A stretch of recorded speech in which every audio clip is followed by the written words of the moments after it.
10 easy things to teach your new puppy. Okay, he's finally home. Training needs to begin immediately, considering the new pattern on the rug, not to mention the dog's breakfast he's made of your new sneakers. But where should you start? Whether you train your new puppy or dog yourself, take classes, or hire a private trainer, some basic training tips should be tackled right out of the gate.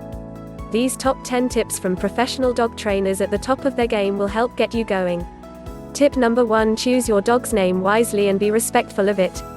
Of course, you'll want to pick a name for your new puppy or dog that you love, but for the purposes of training it also helps to consider a short name ending with a strong consonant. This allows you to say his name so that he can always hear it clearly. A strong ending, i.e. Jasper, Jack, Ginger, perks up puppy ears, especially when you place a strong emphasis at the end. If he's an older dog, he's probably used to his name, however, changing it isn't out of the question. If he's from a shelter, they may neglect to tell you that he has a temporary name assigned to him by staff. If he's from a breeder, he'll come to you with a long name, which you may want to shorten, or change. And if he's coming out of an abusive situation, a new name may represent a fresh start. But we're lucky, dogs are extremely adaptable. And soon enough, if you use it consistently, he will respond to his new name. New name or old, as much as possible, associate it with pleasant, fun things, rather than negative. The goal is for him to think of his name the same way he thinks of other great stuff in his life, like walk, cookie, or dinner. Tip number 2: decide on the house rules. Before he comes home, decide what he can and can't do. Is he allowed on the bed or the furniture? Are parts of the house off limits? Will he have his own chair at your dining table? If the rules are settled on early, you can avoid confusion for both of you. Tip number 3: set up his private den. He needs a room of his own. From the earliest possible moment, give your pup or dog his own, private sleeping place that's not used by anyone else in the family, or another pet. He'll benefit from short periods left alone in the comfort and safety of his den. Reward him if he remains relaxed and quiet. His den, which is often a crate, will also be a valuable tool for house training.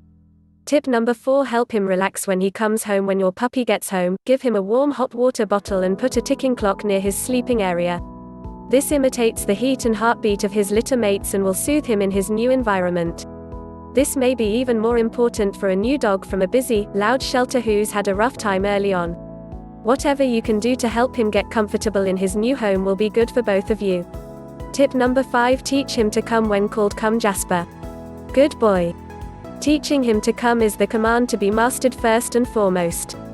And since he'll be coming to you, your alpha status will be reinforced. Get on his level and tell him to come using his name.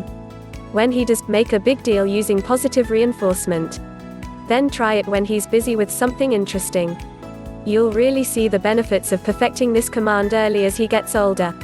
Tip number 6: reward his good behavior. Reward your puppy or dog's good behavior with positive reinforcement. Use treats, toys, love, or heaps of praise. Let him know when he's getting it right. Likewise, never reward bad behavior, it'll only confuse him. Tip number 7: take care of the jump up. Puppies love to jump up in greeting. Don't reprimand him, just ignore his behavior and wait till he settles down before giving positive reinforcement.